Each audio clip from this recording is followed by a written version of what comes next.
Hello, this video lesson is going to be looking at combustion reactions and how to balance them. We're going to start off with the three common types of combustion reactions, and then we're going to go through a specific example of balancing a complete combustion reaction and an incomplete combustion reaction, both with hydrocarbons and as well as a metal combustion reaction right at the end. So the three types of combustion that you'll generally be dealing with will be complete combustion with a hydrocarbon. Now, hydrocarbon being a substance that contains both hydrogen and carbon. So some examples being methane or ethane. So anything that has carbon and hydrogen in it, you'll balance in the way I'm going to show you.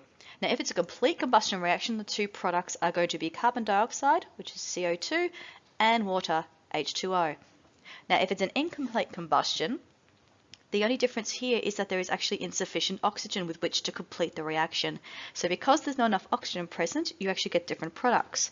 So the products will be carbon, which is represented just by a single C. This is the only time where you're really going to see carbon sitting on its own. Generally, it's part of a molecule or a compound, but in this case, you just represent it with a single C. Carbon monoxide, which is CO, and water, same as before, H2O. Now, you might be asked about carbon monoxide and the possible dangerous poisonous gas that's produced in an incomplete combustion reaction. These reactions are quite dangerous because the carbon monoxide is a gas that will suffocate you. It's odorless, it's quite dangerous. So if you're asked about to name it, you might also be asked about what's about it's so dangerous. Simply, it is poisonous and it is very dangerous. It does suffocate. Now, in the end, we also can do combustion with metal. Now, again, combustion with metal is just a reaction with a metal plus oxygen, and the product is a metal oxide. Now, the identity of the metal oxide will depend on what metal you introduce, along with oxygen. Now, if you have a metal combustion reaction, you'll be expected to write the balanced formula for the metal oxide. We'll do that later at the end, but if you can do balancing ionic formulas, then you can do this just fine. If you can't, if you're not really confident on that, then go back to my lesson on ionic bonding. So the general process with balancing a hydrocarbon combustion reaction is pretty much the same. You start with the carbons, work your way to the hydrogens, then do the oxygens last. It makes your life a lot easier. Now, if you happen to have an odd number of oxygens that you need to balance, you can do what I call the half trick. I'll show you how to do that with the second example. First, we're going to do one that is pretty straightforward, which is balancing the combustion of methane. Now, this is a complete combustion reaction, so our products are carbon dioxide and water.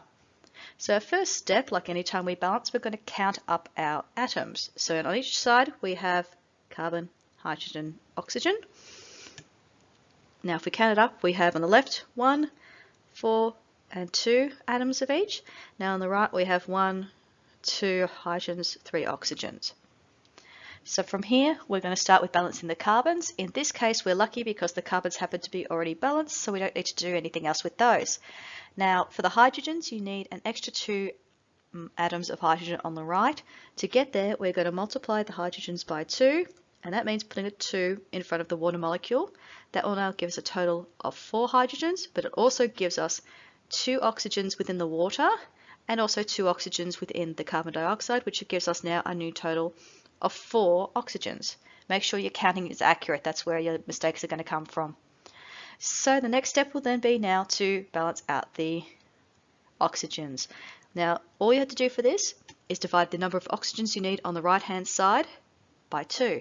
So in this case 4 divided by 2 gives us 2. We put that 2 in front of the oxygen molecule on the left. This then means that we have 2 times 2, which gives us 4 oxygens. Now you'll see that we have 1 lot of carbon, 2 lots of hydrogens, and 4 lots of hydrogens, 4 lots of oxygens, which means everything is all nice and balanced. So our complete balanced equation is 1 methane, 2 oxygens will give us 1 carbon dioxide and 2 waters. So you see, pretty straightforward when you practice. Now this, I'm going to do 2 in 1. I'm going to show you how to do an incomplete combustion reaction, and I'm also going to show you the half trick. Now this extra step is required if the number of oxygen atoms is odd. So again, not too difficult, but just need to remember it makes your life a lot easier. So we're going to start this as normal. We're going to count up all our atoms on each side. So on the left we have 1 carbon, 4 hydrogen, 2 oxygen. On the right we have 2 carbons, 2 hydrogens and 2 oxygens. Now remember, this time you have carbons in 2 different molecules and you have oxygen in 2 different molecules. Make sure you count everything up. So our first step is going to be to balance the carbons. So we have 2 on the right, 1 on the left. To balance that, we're going to multiply the carbons on the left by 2, which will require putting a 2 in front of the methane. This now gives us a total of 2 carbons, but it also gives us a total of 8 hydrogens. Now, we've got our carbons all balanced, so we're now going to balance the hydrogens. We have 8 now on the left, 2 on the right, so we're going to have to multiply that by 4, not 2.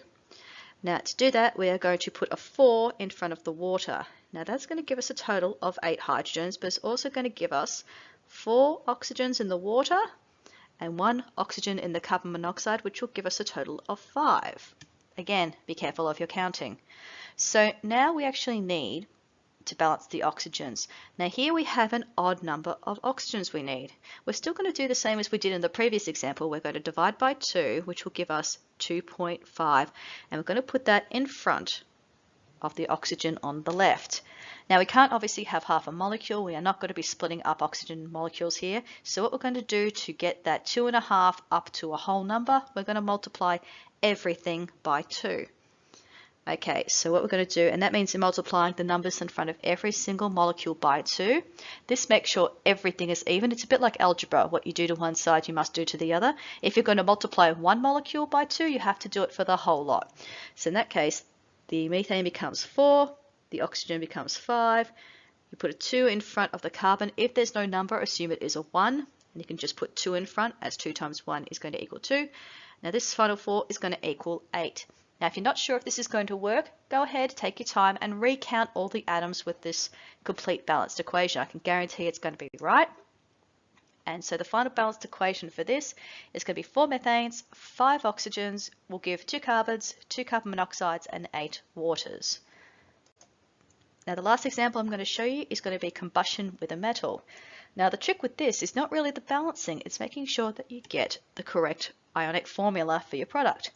Now, when you're doing a combustion with a metal, whatever metal goes in is going to form a metal oxide, which is a compound of metal plus oxygen. In this example, the sodium is reacted with oxygen, which will give you sodium oxide, which is a combination of sodium and oxide. Now, for the more astute among you, you will have noticed that this formula for sodium oxide is in fact incorrect. So we're going to fix it now. If you look at your table of ions, you'll notice that sodium forms a 1+ ion, whereas oxide forms a 2-. To balance out the numbers of positive and negative charges, we're going to have to add an extra positive sodium ion. Now we have 2 pluses and 2 minuses to give our corrected formula of Na2O.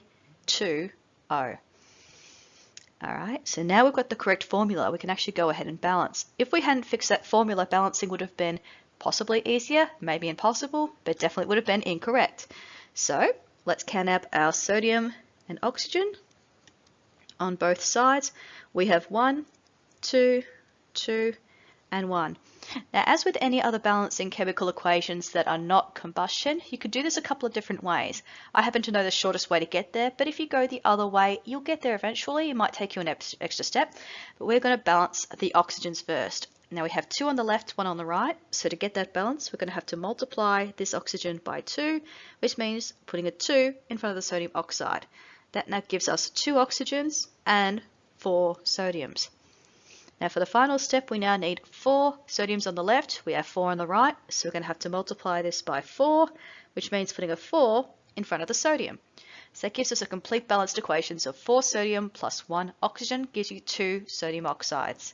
Pretty straightforward, definitely a lot easier than the hydrocarbons. So that's pretty much all there is to it. Thanks everyone for watching. Questions and comments in the comment section below, and good luck with your exams.